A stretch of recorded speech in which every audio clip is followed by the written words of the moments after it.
Hi everyone, welcome back. It's Emma here, and if you're new to my channel then hi, I'm really pleased to have you here.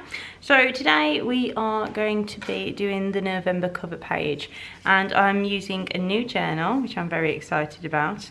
Bit of dust there.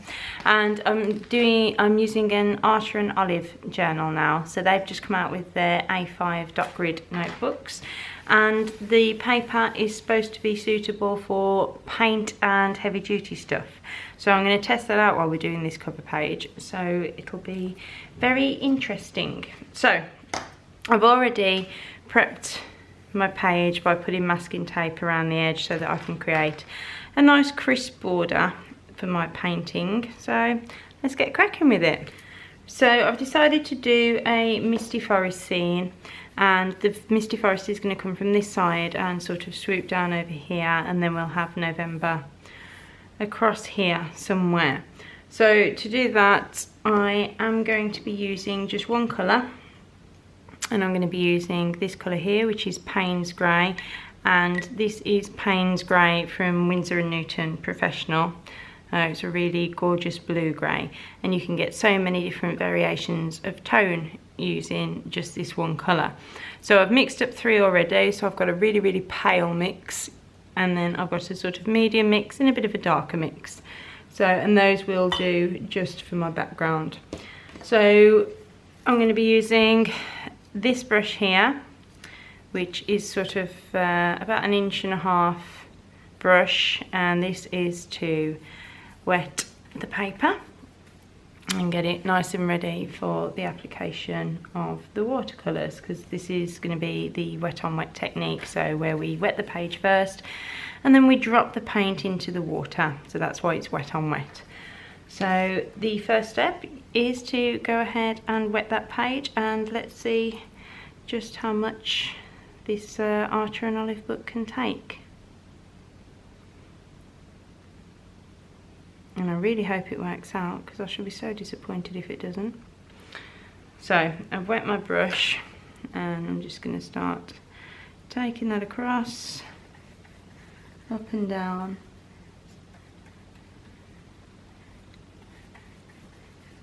And what I'm looking for is a nice sheen on my paper. No pools of water, no dry spots, just a lovely wet sheen.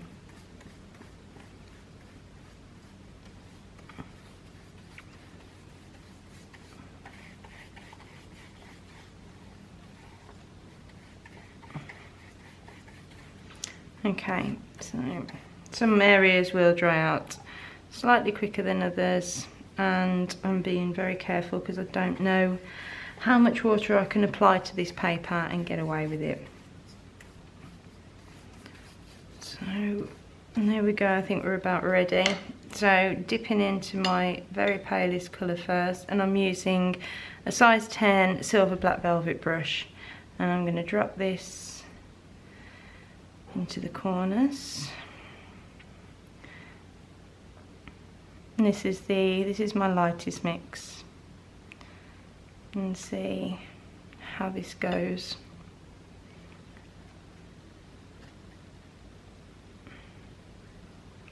And I'm praying that it works out well. I mean, obviously this isn't a cold press paper, so it's not going to work wonders like it normally would if I was using a cold press paper, but we will see.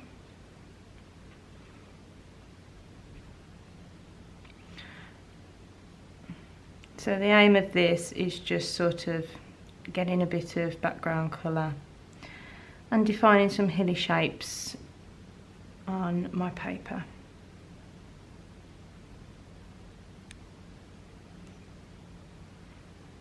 Now over here it seems to have blended quite nicely, so we'll see if we can get it to do that over the rest of the page.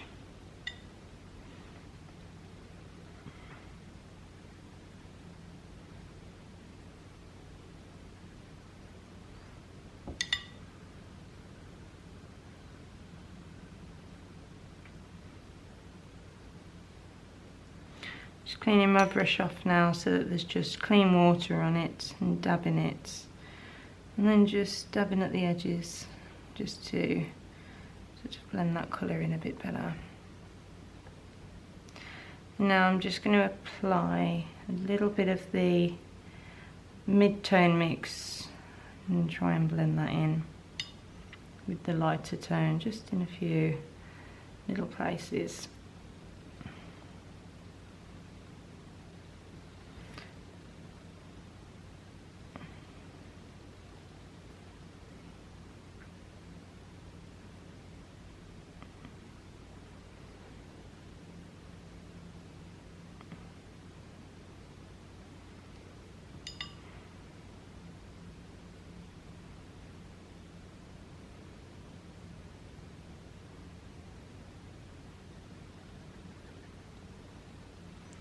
And that seems to be doing an okay job.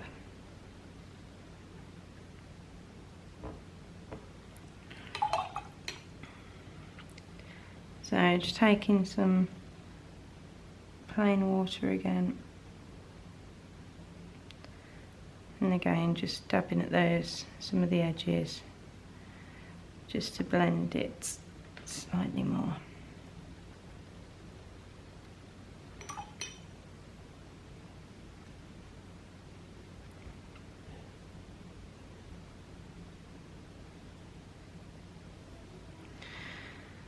Right, so I'm pretty happy with that. So I'm going to leave that now to completely dry. That layer has got to be dry. So I'll come back once this is all dry and we'll move on to the next. Just going to blend that in a little bit more. There we go. Right, finished. We'll move on to the next layer. Okay, so my page is all dry now. So we're going to go in and I'm going to start adding some of the background trees, and to do that I'm using a size 4 silver black velvet brush, and then I'm also going to keep my size 10 to hand and keep that damp so that, well, you'll see. So I'm going to go in with the very lightest mix that I created, and I'm just going to start adding some background trees, and let's zoom in a bit so you can see what I'm doing. So because these are background trees, they're going to be small and pale. So just using little flick strokes just to create those branches of pines. Now I really hope that this translates well, because it's so pale you're not going to see that much of it.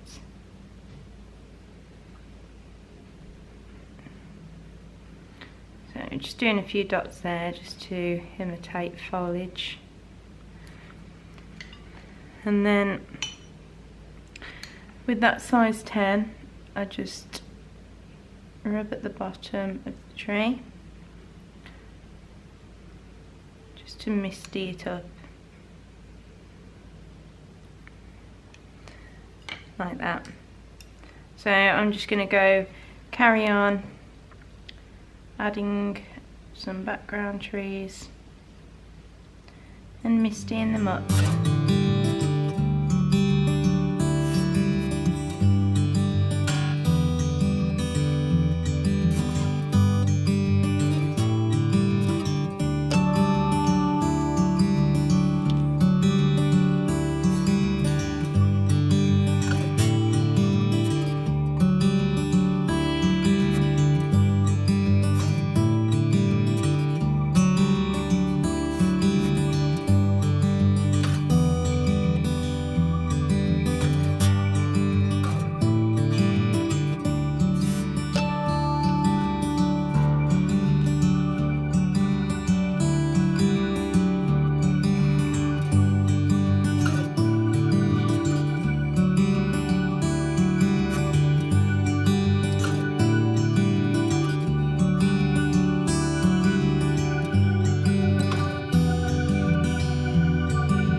Right, so now that we've done all of those background trees, which have actually turned out darker than they normally would, and I think that's just due to the paper, but it's cool, it's fine.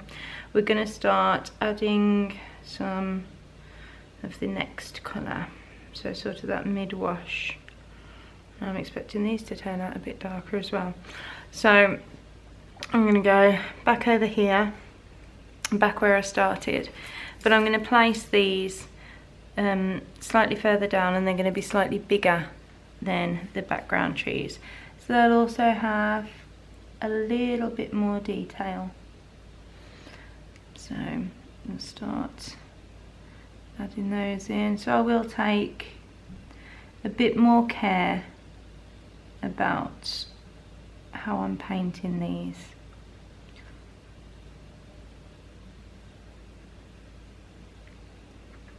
So there'll be more branches, there'll be more foliage, some of them on the background I didn't even add foliage to because you're not necessarily going to see those.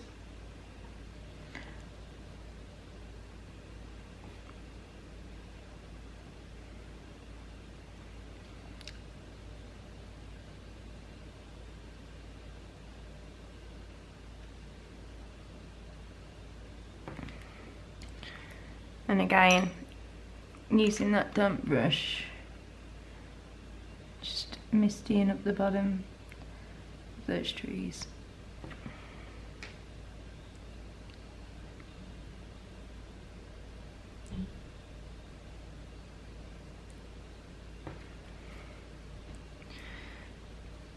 So I'm going to keep adding these wherever I feel that they are necessary.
Right, so we're dry now, so I'm going to start adding my darkish trees, which will be slightly bigger again, and I'm working from the bottom for these.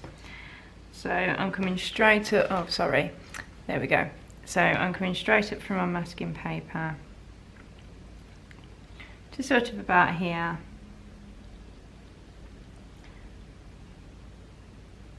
and just working on those branches. There will be some areas that are more sparse than others. Some trees are skinny, some are quite fat. So putting some variation in.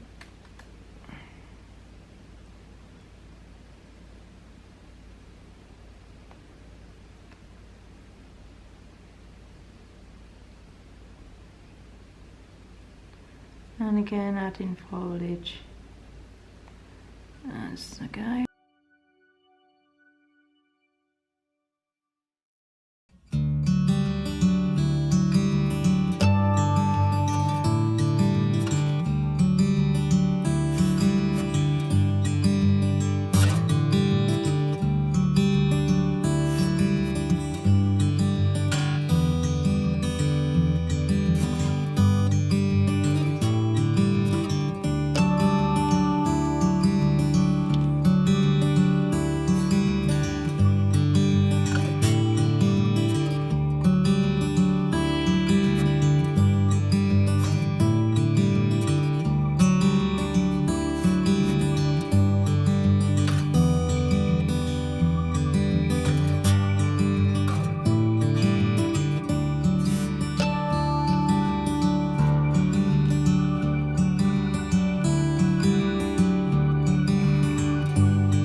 Okay, so there are all our trees done.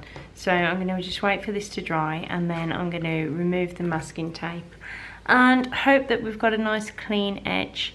Now, as far as looking at it now, it doesn't seem to have turned out too bad. It, like I said before, the paints don't blend as well on this paper, obviously, so it's a bit more work as far as blending and misty in the trees is concerned. But I'm not too displeased with it so far at this stage, so we'll see what it's like in a minute. Okay, so just before I remove the masking tape, I've decided I want to add a couple of little birds to this. So using my very palest mix, I'm just going to go ahead and do that with that little brush. So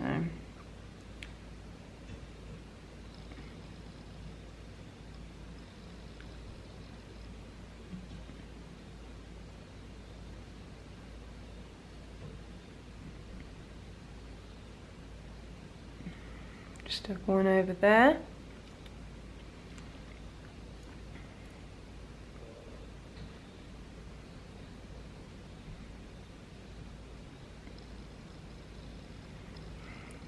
One down here.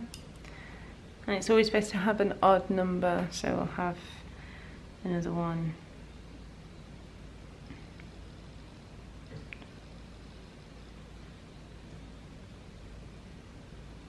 going this way.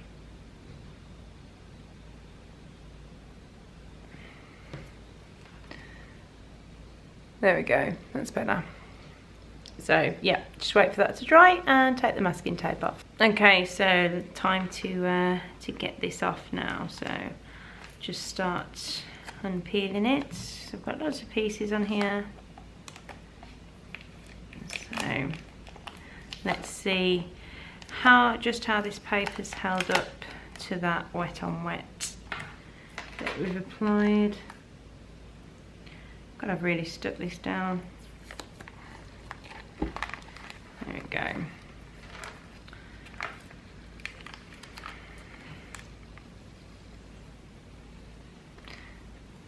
And so I've got a little bit of a bleed there on these slides.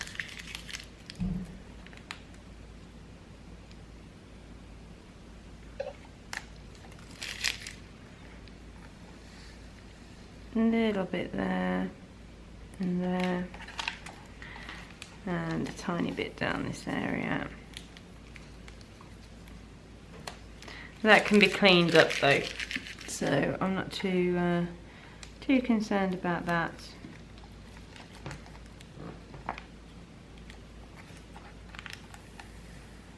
Yeah, so my masking tape did an okay job.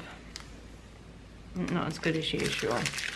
So there is the finished Misty picture cover page. So all that I've got left to do now is write November, which is going to go across here something, across here somewhere.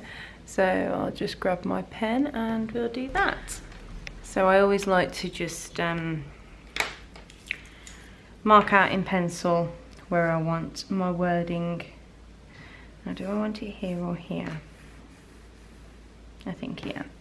Oh yeah, I always like to mark it out in pencil first, sorry, just to make sure I have it in the right place.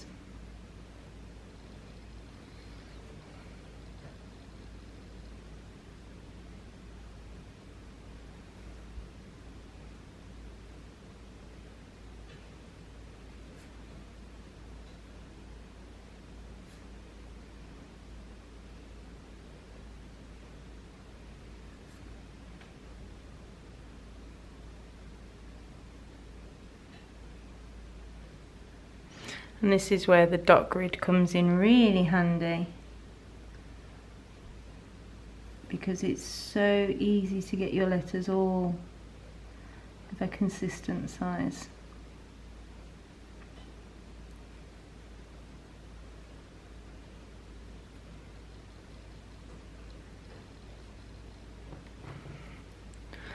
There we go, so I'm pretty pleased with that, so I'm going to go and ink that in.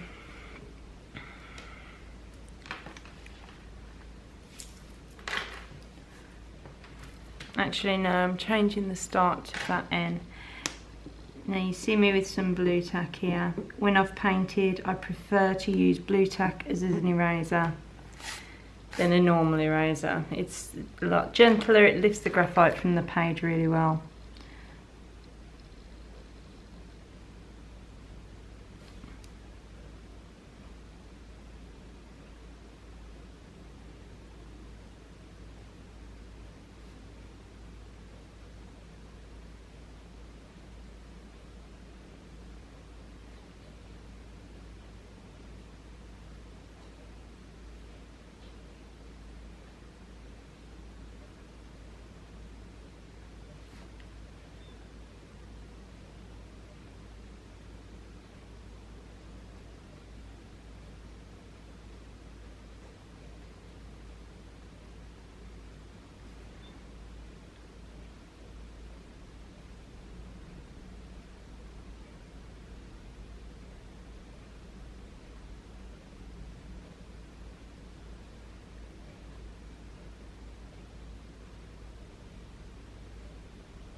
And there we go. That is my finished November cover page. So I really hope you enjoyed this video, and if you did, as always, please give it a like and subscribe down below, and don't forget to hit that little bell button because that will notify you each and every time I upload a video. So yeah, I hope you enjoyed this, and I'll see you on the next one. Thanks for watching. Bye.